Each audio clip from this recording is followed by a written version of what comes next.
La conspiración de Catilina fue un fallido intento de golpe de estado del senador Lucio Catilina en el año 63 antes de nuestro calendario civil o solar.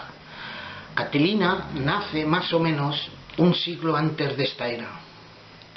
La época estaba caliente después de la destrucción de Cartago y la gente sergia o serbia quería hacer con el poder durante la República Romana, apoyados por Jules César y Antonio.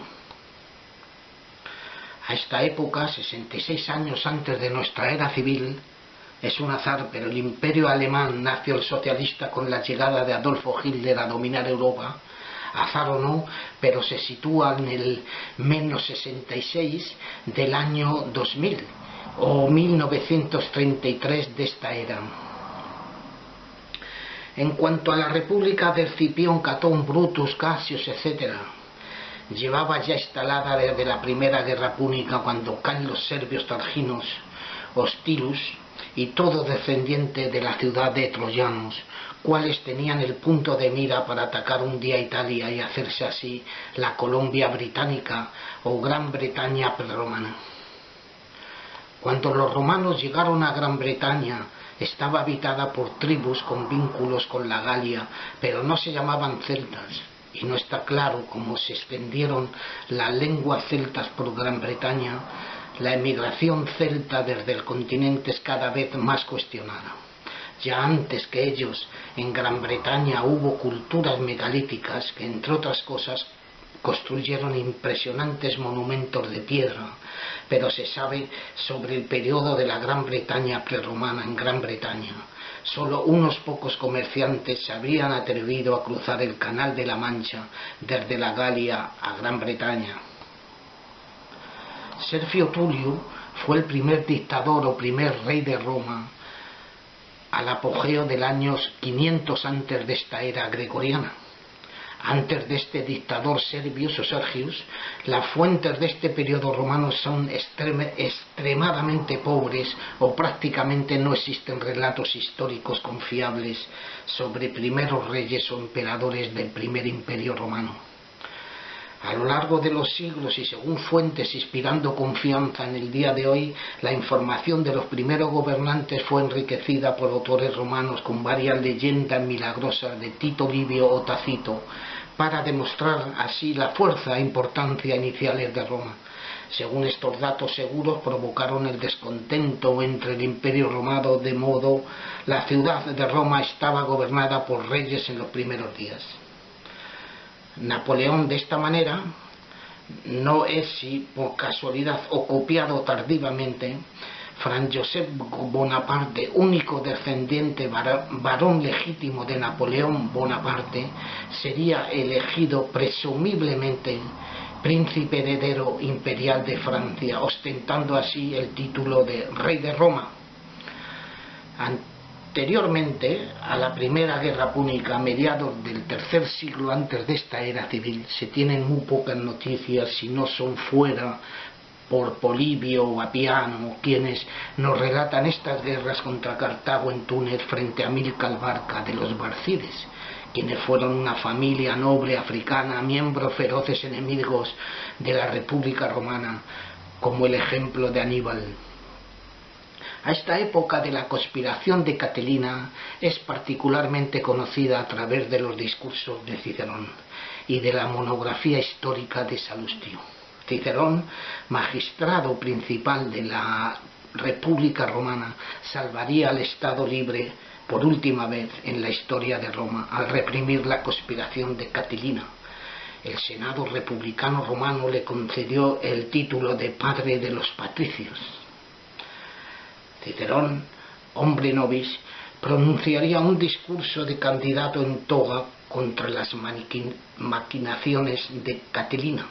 La toga era una tela alrededor del cuerpo de 5 metros cuadrados y unos broches de metal abotonada a los hombres, solamente utilizada para la gente patricia y no para la plebeya.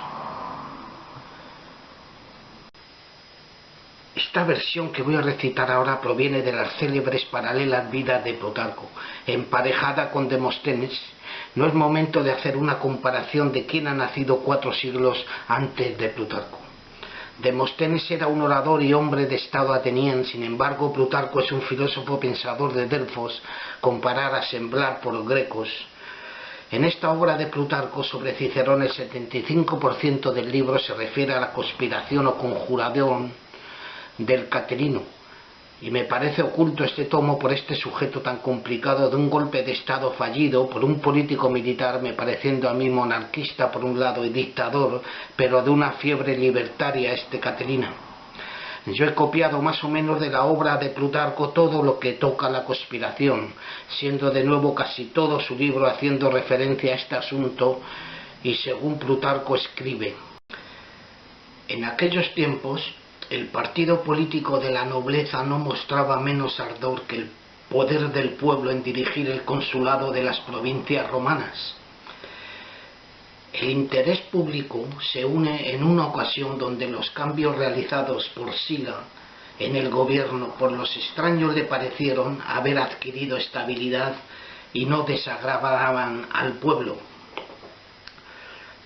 Pero los hombres animados por una codicia particular y no por miras al bien general, trataron de agitar y derribar el estado actual de las cosas. Pompeyo todavía estaba ocupado en librar la guerra contra los reyes del Ponto y el reino de Armenia, y nadie en Roma tenía suficiente poder para hacer frente a los rebeldes, y a la cabeza estaba su líder Lucio Catilina, un hombre atrevido y emprendedor, con un carácter que sabía adaptarse a todas las circunstancias y a todos los delitos de lo que se le había acusado de haberse manchado. Habían añadido el incesto con su propia hija y el asesinato de su hermano. Temiendo ser llevado ante la justicia por este último crimen, había instado a Sila a colocar a su hermano entre los proscritos, como si todavía estuviera vivo. Los villanos de Roma se unieron en torno a este líder de Catilina y, no contentos de haberse comprometido mutuamente mediante los juramentos ordinarios, mataron a un hombre y comieron su carne. Catilina habían corrompido a gran parte de la juventud de Roma, prodigándola cada día con fiestas, placeres, banquetes y amor a las mujeres, y no escatimando nada para cubrir estos gastos. Ya toda Etruria y la mayoría de los pueblos de la Galia cisalpina estaban dispuestos a rebelarse. Roma estaba amenazada de agitación a causa de la desigualdad que había traído a las fortunas la ruina de los ciudadanos más distinguidos por su nacimiento y por su coraje, quienes, consumiendo sus riquezas en espectáculos, en fiestas, en intrigas para tener cargos, habían visto pasar sus propiedades a manos de hombres abyectos y despreciables. Llegó al punto de que todo lo que se necesitaba para derrocar el gobierno enfermo era un ligero empujón por parte de la primera persona atrevida que apareciera. En cualquier caso, Catilina, para asegurar un apoyo sólido y firme a su empresa, se presentó como candidato al consulado.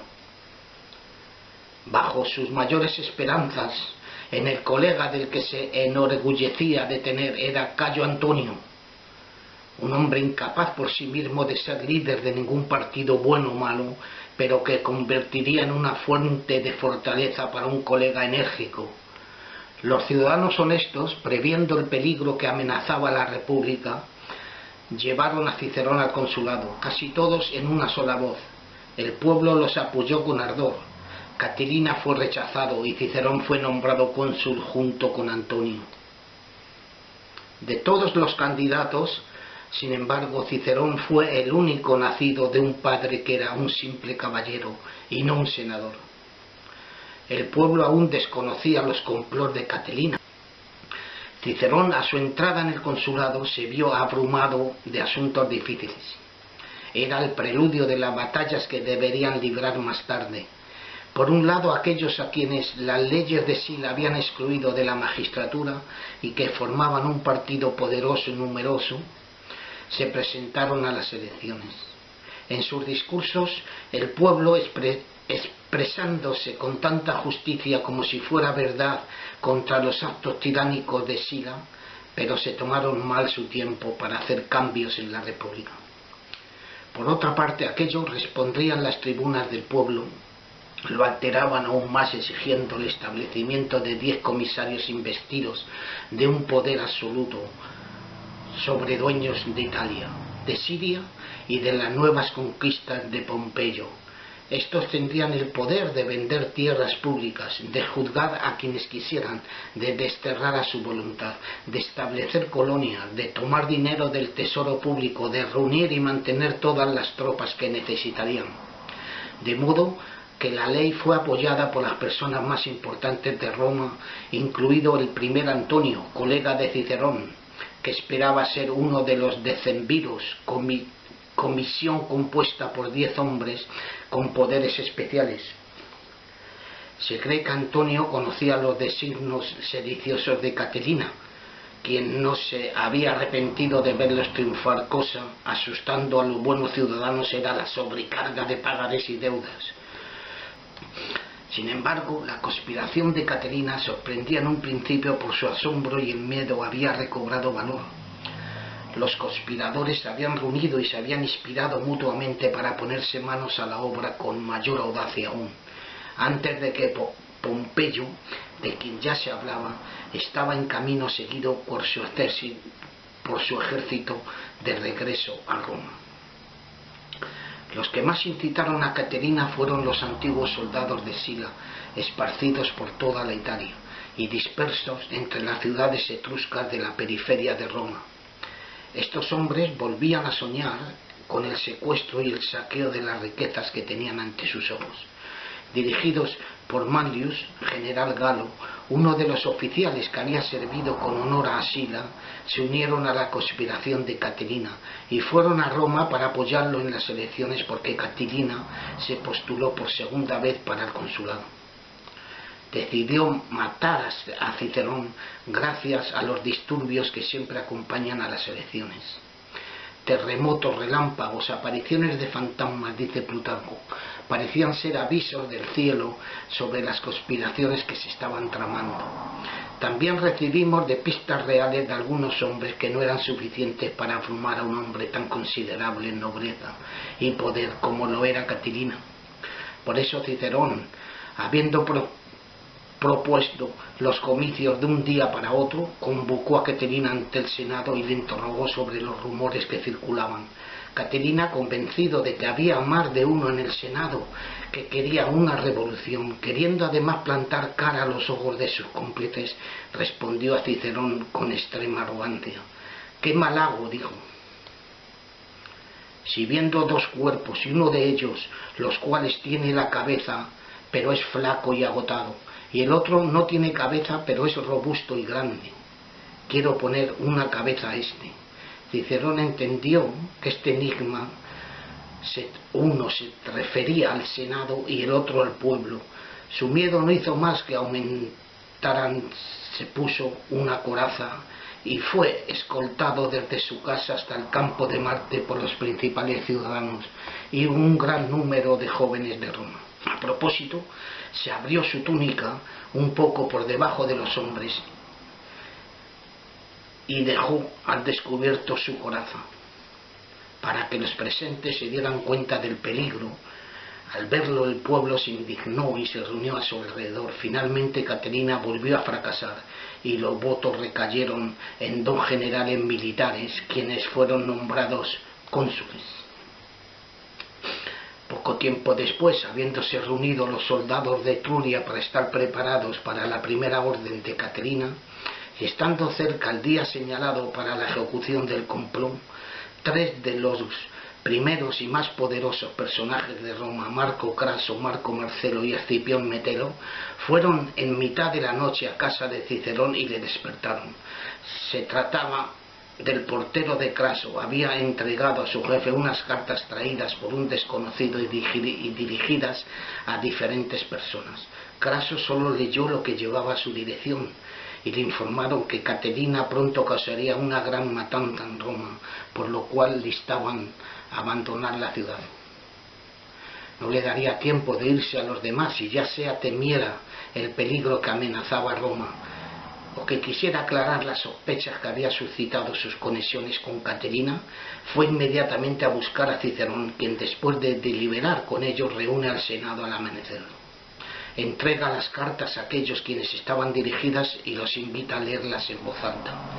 Todos revelaron igualmente la existencia de la conspiración, pero después de que Quinto Arrio, antiguo oficial militar, denunciaría las reuniones que tenían lugar en Etruria, y se supo por otros informes que Manlius, pretor de la Galia Cisalpina, al frente de un ejército considerable, estaba rondando las ciudades de estas provincias, esperando noticias de lo que había sucedido o sucedería en Roma.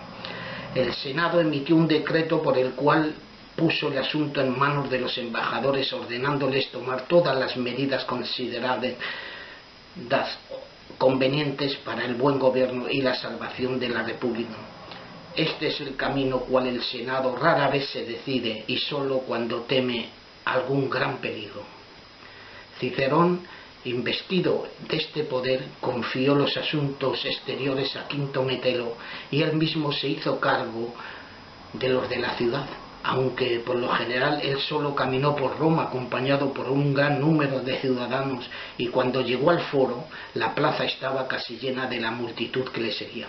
Catelina, impacientándose de una demora más larga, se resuelve a apresurarse al campamento de Manlius, pero antes de salir de Roma encargó a Marcial y Teseo fueran temprano por la mañana con dagas a la puerta de Cicerón para saludarlo y darle los buenos días, para después arrojarse sobre él y matarlo. Una mujer de gran cuna, Fulvia, fue a ver a Cicerón por la noche para revelarle lo que estaba preparando Catelina, y le aconsejó que se pusiera en guardia contra Ceteo. Los asesinos llegaron al amanecer, y como se le negó la entrada, se quejaron a grandes voces, hicieron mucho ruido en la puerta, la que aumentó aún más las sospechas. Cicerón había salido y había reunido el Senado en el templo de Júpiter Estator, que se encuentra en la entrada de la calle sagrada camino del Monte Palatino. Catelina acudió allí con los demás senadores como si quisiera justificar lo que se le atribuía, pero ninguno de los senadores quiso quedarse con él. Todos abandonaron el banco en el que se había sentado. Sin embargo, empezó a hablar con su voz, no pudo dominar sus clamores. Al final Cicerón se levanta y le ordena que abandone la ciudad. Como nosotros empleamos en el gobierno, le dijo, yo hablo que tú uses armas. Debe haber muros entre nosotros que nos separen. Catelina salió inmediatamente de Roma. Al frente de 300 hombres armados le precedían como si fuera un comandante militar, lictores con sus fastos, y delante de él portaban insignias. En este estado se dirigió al campamento de Manlius. Allí, después de haber reunido unos 20.000 hombres, recorrió el país instando las ciudades a la sublevación. Esta fue una declaración formal de guerra, y Antonio fue enviado a luchar contra él. Los ciudadanos corrompidos por Catelina, que habían permanecido en Roma, fueron reunidos y alentados por Cornelio Lentulo, apodado Sura, hombre de alta cuna, pero a quien la infamia de su conducta y sus libertinajes habían hecho ser expulsado del Senado. Fue luego pretor por segunda vez, como es costumbre entre quienes quieren recuperar su dignidad de senadores. Un hombre de tal carácter pronto fue sacudido por Catelina y los charlatanes. Falsos adivinos terminaron de corromperlo con las falsas esperanzas con que le arrollaban. Le contaron predicciones y oráculos propios, supuestamente tomados de los libros sibilinos, que son una colección de oráculos en hexámetro griegos de hasta 6 pies, cuales fueron comprados a una mujer asiática, profeta y visionaria, por el rey Tarquino el Soberbio, anunciando cuál era el destino de Roma en tener 3 Cornelios por maestros. 2 habían cumplido su destino, Cina y Sila. Tú eres el tercero, le dijeron a Cornelio Lentulo. La fortuna llama a la monarquía. Ponte todo el corazón en la empresa y no dejes escapar la oportunidad favorable como Catelina por sus dilaciones. Lentulo solo trazó grandes planes. había resuelto masacrar a todo el Senado y a tantos ciudadanos como pudiera, incendiar la ciudad y perdonar solo a los hijos de Pompeyo. Se proponía secuestrarlos y mantenerlos en prisión para tener en ellos rehenes que facilitarían la paz con su padre, porque ya circulaba por todas las partes un rumor que parecía cierto que Pompeyo regresaba de su gran expedición.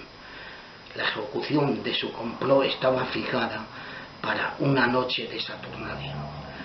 Ya habían escondido espadas, estopa, azufre en la casa de Cetegó. Habían designado 100 hombres y otros tantos distritos de la ciudad, cada uno asignado por sorteo, y a cada uno de estos hombres, de modo que ocurriendo el fuego al mismo tiempo en varios lugares de la ciudad, sería presa de las llamas en un instante. Otros tuvieron que apostarse cerca de las tuberías de agua para matar a quienes quisieran sacar agua de ellas. Mientras hacían estos preparativos, había en Roma 2 diputados de los Alómbroges, pueblo a las laderas de los Alpes franco-italianos, duramente tratado por los romanos y que apoyaban impacientemente su dominación. Lentulo, convencido de que estos 2 hombres podían serle útiles para agitar la Galia y fomentar allí la revuelta, los metió en las conspiraciones y les entregó cartas para el Senado de su país en las que prometían libertar a los galos. Le dieron cartas a un tal Tito Crotón para Catilina, a quien instaban liberar esclavos y empujarlos contra Roma. Pero Cicerón seguía con extrema vigilancia, serenidad y prudencia todos los procedimientos de estos hombres desconsiderados, que nunca hablaban juntos de sus asuntos, excepto borrachos de vino y rodeados de mujeres. También habían repartido un gran número de fieles por toda la ciudad para espiar cuidadosamente y rastrear por su beneficio todo lo que sucedía. Incluso tuvieron reuniones secretas con varias personas a quienes los conspiradores creían sus cómplices y a quienes informaron de relaciones quienes los complotistas habían tenido con extranjeros. Según esta información, se tendió una emboscada a la gente durante la noche y estando los 2 Alómbroges en comunicación secreta con Tito Crotón, le hicieron arrestar y confiscar las cartas que tenía a su cargo. Cuando César tuvo que asentir a su vez, se puso de pie y declaró que no opinaba que los conspiradores debían de ser castigados con la muerte. Es necesario, dijo, confiscar sus propiedades y colocar a su gente en las ciudades de Italia que Cicerón desee elegir y mantenerlas cerradas hasta la completa derrota de Catilina. Lo que no pareció admirable no fue haber impedido la ejecución del complot y haber hecho castigar a los culpables, sino haber sabido sofocar por los medios menos violentos la mayor conspiración que jamás se había formado. Y se extinguió sin sedición y sin perturbación, pues la mayoría de los que habían reunido alrededor de Catilina, tan pronto como se enteraron de la fortuna de Lentulo y Cetegó, abandonaron a su líder y él mismo. Habiendo luchado contra Antonio con los que le habían permanecido fieles, fue derrotado y pereció con todo su ejército. Cicerón gozaba entonces de la mayor autoridad en Roma, pero se hizo odioso, o mucha gente, no por alguna mala acción que hubiera cometido, sino porque la gente en general se escandalizaba al oírle alardear constantemente de sí mismo y elevar la gloria de su consulado. Nunca iría al Senado ni a las asambleas del pueblo ni a los tribunales sin los nombres de Catilina y Lentulo en sus labios. Llegó incluso a llenar de sus propias alabanzas en los libros todos los escritos que compuso, y su estilo tan lleno de dulzura y gracia se volvería aburrido y agotador para los oyentes. Cayo Salustio Crispo nace un siglo antes de esta era gregoriana y fue un historiador romano.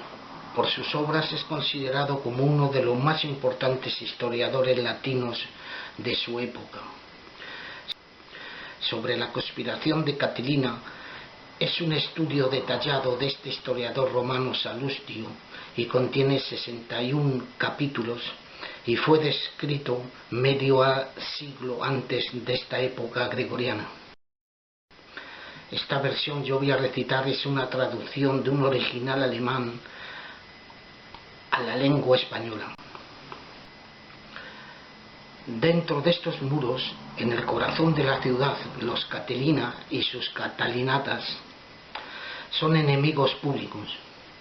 La República está expuesta a los mayores peligros, convencidos de las denuncias de los consejeros alobrojes, proyectos de masacre, incendios, demás actos villanos y violentos, sea por confesión o sorprendidos en el acto de un delito de muerte, se condenarían a la pena capital. Capítulo 59. El momento parecía bien elegido para arrojar sospechas contra el César, quien, por su generosidad como particular y su suntuosidad como magistrado, se había cubierto de deudas. Comprendieron que no podían inducir al cónsul a un tal complot y comenzaron a sembrar rumores proveniendo de los alobrojes. Despertaron animosidad contra César, que algunos caballeros romanos apostados en armas alzaron sus espadas contra él cuando abandonó el Senado. Quinto Catulo y Cayo Pisón no pudieron ni por su insistencia, ni por su autoridad, ni por dinero presionar a Cicerón para que César fuera denunciado. Ambos mostraban una fuerte hostilidad. Pisón, envuelto en un proceso de extorsión, había sido perseguido por César para ejecutar un hombre de la Galia Transpadana. Catulo, cargado de honores y años, lo odiaba desde que se habían peleado por el pontificado construcción del puente, aunque fue originalmente un sacerdote romano, y el joven César se había impuesto. Muchos sostenían que Tarquinio había sido sobornado por Cicerón para impedir que Craso asumiera la defensa de los conspiradores y perturbara así la República. Yo por mi parte oí más tarde a Craso repetir que fue Cicerón quien difundió esta calumnia contra él. El Senado aprobó la moción de Catón, dio orden de preparar todo para la tortura de los soldados y escoltas de Lentulo a la prisión. Mientras suceden estos acontecimientos en Roma, Catilina y el pueblo que había traído en él, que ya tenía Manlio, forma 2 legiones. Constituye toda su cohorte entre voluntariados y conspiradores, distribuyéndolos, lleva sus legiones al número reglamentario de hombres, aunque al principio no tenía más de 2000 cada legión. Solo 1/4 parte tenía armas normales, armados al azar, jabalinas, lanzas, otros estacas afiladas. Al final, que se acercaba el ejército de Antonio, Catilina marchó a través de las montañas llevando su campamento a veces hacia Roma, a veces hacia la Galia, sin dar la oportunidad a sus enemigos de entablar batalla. Esperaba tener pronto refuerzos y sus cómplices conspiradores tenían éxito en Roma. Se negó a alistar a los esclavos, cuales al principio acudían a él en masa porque confiaban en sus fuerzas, y al tiempo juzgaba contrario a sus intereses asimilar la causa de sus compañeros complotistas a la de los esclavos fugitivos. Cuando llegó al campo la noticia de que Roma se había descubierto la conspiración y que Lentulo, Cetego y los demás, Catilina llevó a lo que quedaron en la marcha forzadas a través de las escarpadas montañas hasta el campo de Pistoia, donde los Apeninos ligures. Metelo Celer acabó desplazándose para situarse al pie mismo de las montañas, desde donde debía descender su adversario y su rápida marcha hacia la Galia. Antonio persiguió a Catilina en su huida. Catilina, viéndose atrapado por entre las montañas y las tropas enemigas, sabiendo que las cosas en Roma iban mal y que no podía escapar ni contar con refuerzos, juzgó que lo mejor podía hacer en aquellas circunstancias era probar las oportunidades de combate y decidirse a atacar a Antonio lo antes posible. Convoca a sus soldados a una asamblea y se expresa en estos términos: estoy seguro De las palabras no dan ningún valor, y un ejército no pasa de la cobardía a la acción y del miedo a la valentía por haber escuchado unas palabras de aliento de su general. Todo el ardor de la naturaleza puesto en el corazón del hombre se muestra en la lucha, y aquel no se excita por el amor a la gloria ni por el peligro, en vano será persuadido del miedo que le impida huir. Soldados, la estupidez y la cobardía del Enturo fueron un desastre para todos nosotros, y cuando se esperaba refuerzos de Roma, yo no pude partir hacia la Galia. Y ahora, ¿en qué estado estamos? Todos ustedes lo saben tan bien como yo. Dos ejércitos enemigos bloquean nuestro camino, uno en dirección a Roma y el otro a la Galia. Quedarnos aquí más tiempo, aunque quisiéramos, no podríamos, puesto nos falta trigo y todo lo que necesitamos. Cualquiera que sea el punto que decidamos alcanzar, es con hierro que debemos abrirnos camino. Por eso os insto a que demostréis valor y decisión al iniciar la lucha. Recordéis que tenéis en vuestras manos la riqueza, el honor, la gloria y también la libertad y la patria. Si vencemos, la seguridad será con nosotros. Se nos abrirán municipios y colonias al extranjero. Si el miedo nos haría rendirnos y todo se vuelve contra nosotros, ninguna seguridad, ningún amigo protege a quien no ha podido protegerse con las armas. Soldados, si ellos y nosotros estamos obligados a luchar en las mismas condiciones, luchamos con todas nuestras fuerzas, nosotros por la patria, la libertad y nuestra vida. Ellos luchan sin interesarse de mantener en el poder una oligarquía, una anarquía o una aristocracia de ricos. Así, ataca con mayor ardor y recuerda tu antiguo coraje. Ciertamente, podríais haber arrastrado una existencia vergonzosa en el exilio, o otros en la propia Roma, contar con ayuda extranjera para no perder vuestros bienes. Pero tal conducta os ha dejado, y os habéis hecho vergonzosos e intolerables para los hombres, hallando elegido su destino actual. Si quieres cambiarlo, necesitas audacia, y solo a través de la victoria podemos convertir la guerra en paz. ¿Crees que puedes salvarte huyendo, desviando del enemigo tus armas que utilizas para defenderte? Es poca locura. Siempre en combate el peligro es especialmente para los que más miedo tienen. La audacia es un muro protector. Soldados, cuando os miro y aprecio vuestras grandes hazañas, cuento firmemente con la victoria. Vuestros sentimientos, la edad y vuestro valor me esperanza sin mencionar la necesidad cual incluso a los débiles de corazón. En cuanto a nuestros enemigos, por numerosos que ellos sean, se les impedirá rodearnos en estos estrechos desfiladeros. Si finalmente la fortuna no responde a tu coraje, ten cuidado de no morir sin venganza.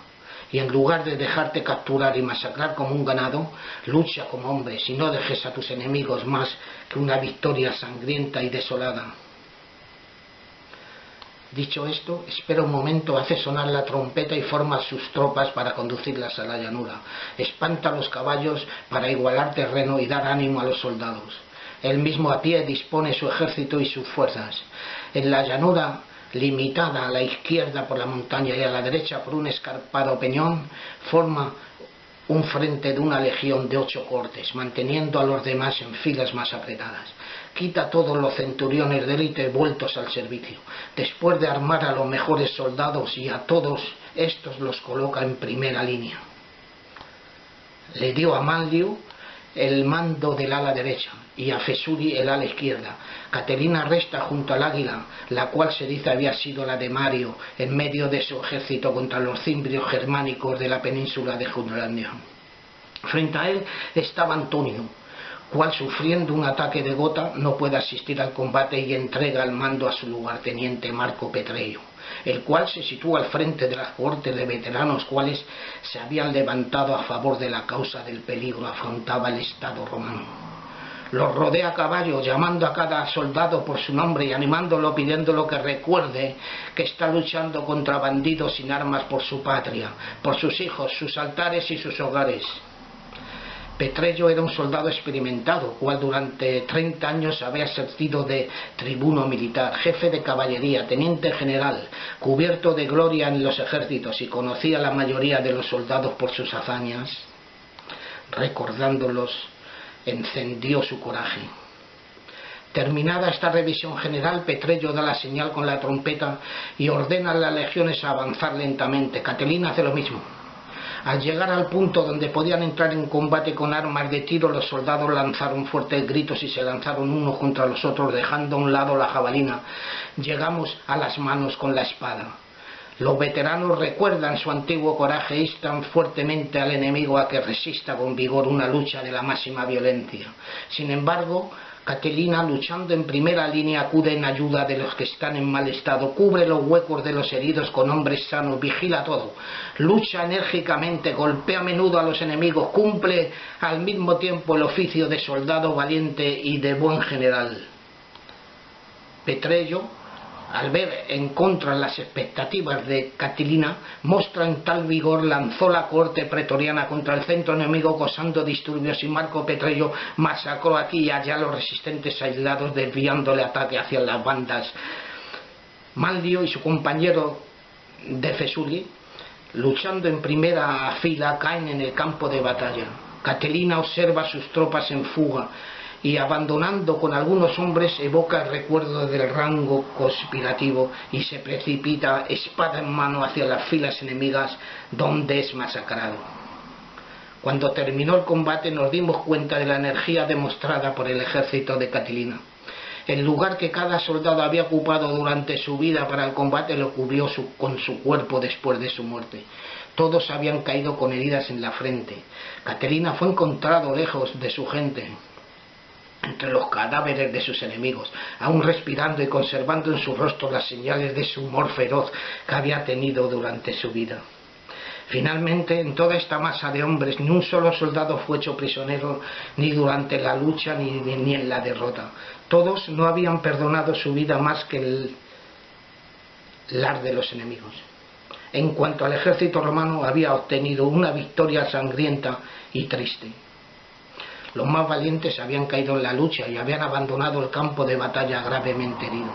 Más de uno había venido al campamento por curiosidad o para desvalijar los cadáveres. Resolviendo los cuerpos enemigos, descubrieron algún amigo, huésped o familiar.